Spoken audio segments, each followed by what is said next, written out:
और तुम हमको बोल रहे हो। मैं तुम्हारे मुंह पर ये फेंक रहा हूं, अगर गीरत है तो तुम बहादुरगंज या सीमांचल में वोट मांगने मत आओ। तुम लोग, तुमने धोखा दिया इस जनता को, तुमने धोखा। ये नरेंद्र मोदी की सरकार कह रही है कि देश के 27 प्रदेशों में जो प्रति व्यक्ति आय आमदनी है, बिहार का नंबर 27 में 25वां नंबर है। और मैं जिस प्रदेश से आता हूं वहां पर प्रति व्यक्ति आय भारत में सबसे पहले नंबर पर है। मैं जब वहां से यहां आता हूं, क्यों आता हूं कि मैं ये देखता हूं कि जब तेलंगाना में इस तरह का काम हो सकता है तो यहां पर सीमांचल और बिहार में क्यों नहीं हो सकता है।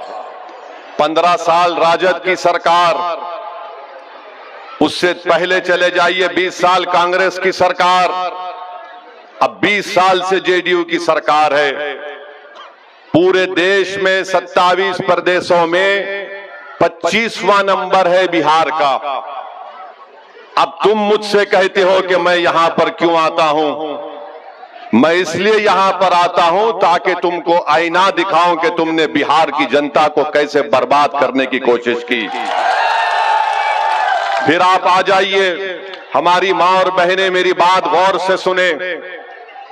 एक मां 9 महीने अपने पेट में एक बच्चे को रखकर जब पैदा करती है तो वो जो तकलीफ उस मां को होती है जब अपने बच्चा या बेटी को पैदा करती है, वो सिर्फ मां और उसका अल्लाह जानता है, रब जानता है।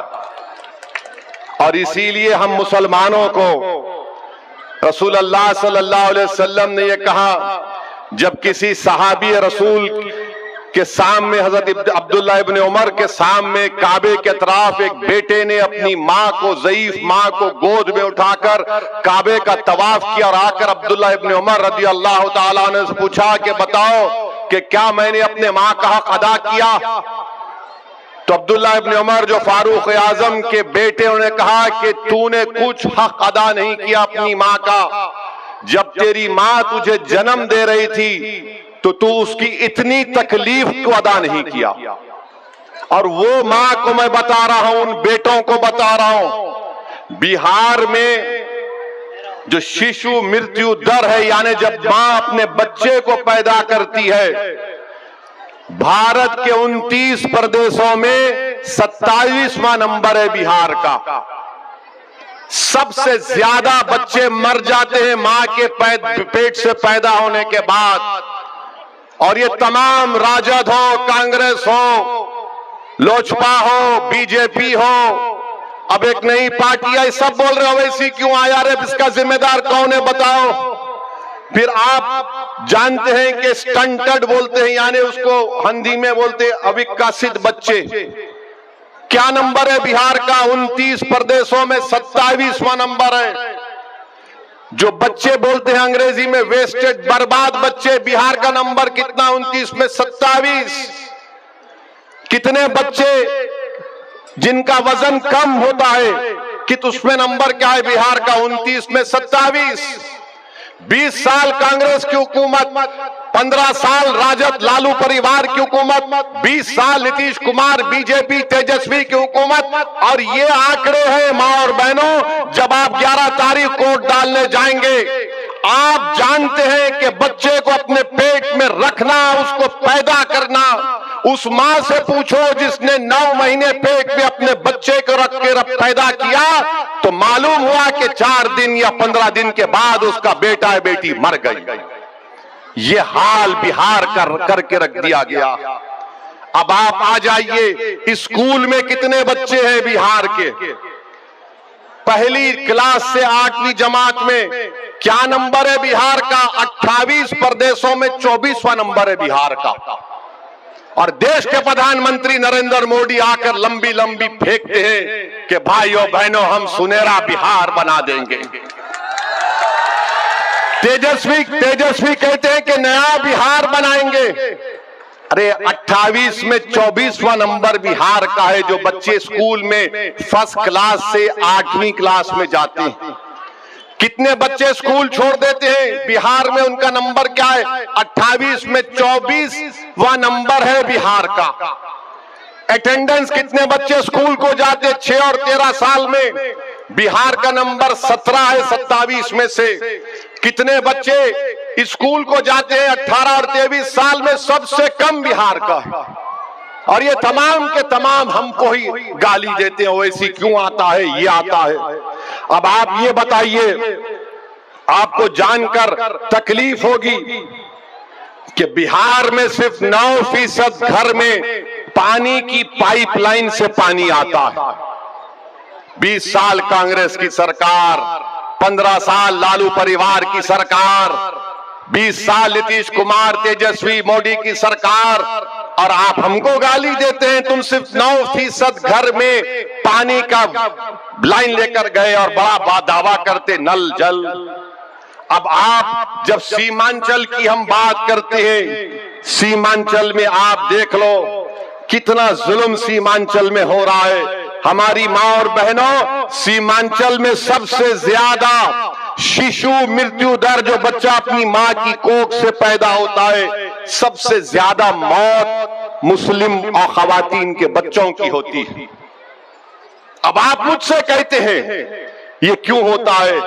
आप जानिए, सबसे ज्यादा बिहार में गांव में जो मां अपने बच्चे को या बेटी को पैदा करती है, सबसे ज्यादा 90% मुस्लिम हमारी बेटियां अपने घर में पैदा करती हैं। क्यों पैदा करती है? क्योंकि जिन जिन ने राज किया बिहार पर, वो अस्पताल नहीं बना सके।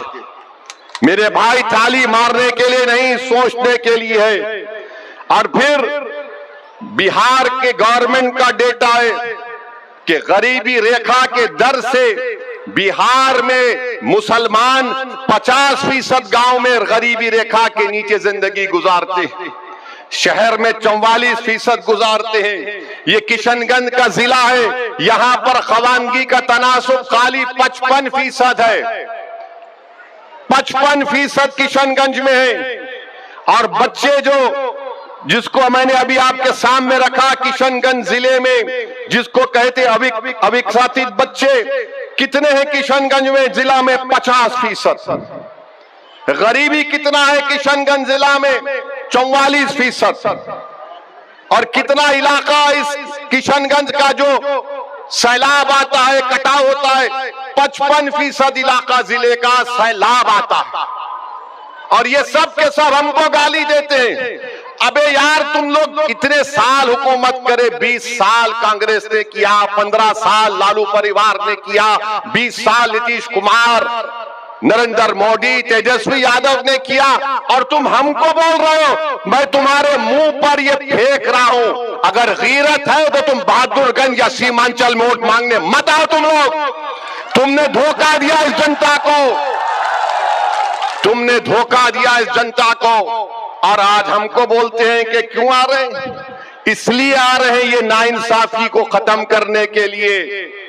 हम कब तक तुमको डालकर हमारे माओ जो बच्चे पैदा करते हैं उनकी खबरों पर तुम अपने इख्तिदार के महल तामीर करोगे? हमारा बच्चा बेटी स्कूल को नहीं जाता, उनका मुस्तकबिल बर्बाद हो गया। अब अगर तुम्हारी औलाद का बेटा मुख्यमंत्री बनेगा, ये नहीं हो सकता है भाई।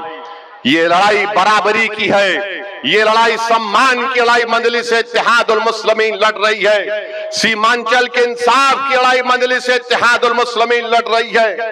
ये बात बताने के लिए असदुद्दीन ओवैसी आज आपके दरमियान में आया है, और हम आपसे वादा करके जा रहे हैं कि इंशाअल्लाह ताला।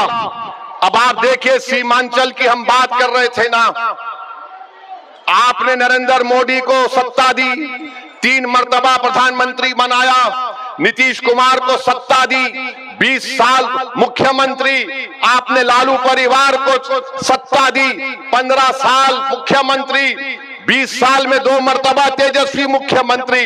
अब बताओ सीमांचल में क्या किया, सीमांचल में क्या किया और पटना में क्या किया? आप देख लो, पटना में एम्स है, पटना में IIT है, NIT है, NIFT है, NLU है, PMCH है, NMCH है। राजगीर और गया में IIM है, सेंट्रल यूनिवर्सिटी है, नालंदा यूनिवर्सिटी है, बिहार पुलिस एकेडमी है। और सीमांचल में क्या है? एक किशनगंज में अलीगढ़ मुस्लिम यूनिवर्सिटी का टीन और एस्बेस्टस के शेड पर चलने वाला एक सेंटर है। यानी जो कुछ होगा उधर होगा। और पटना से सीमांचल की दूरी 300 किलोमीटर की है। ऐ दिल्ली और पटना में बैठने वालों, इख्तिदार पर बैठकर सीमांचल की जनता से जुल्म करने वालों, तुम इतना सब बना दिए पटना और राजगीर में। तो सीमांचल ये इंसानों की बस्ती है, यहाँ पर हिंदू भी है, मुसलमान भी है, दलित भी है, सब है यहाँ पर। आखिर क्यों तुमको सीमांचल से इतनी नफरत है? बताओ क्यों तुमको नफरत है? इतना सब तुमने बना दिया, क्या क्या बना दिया तुमने पटना में।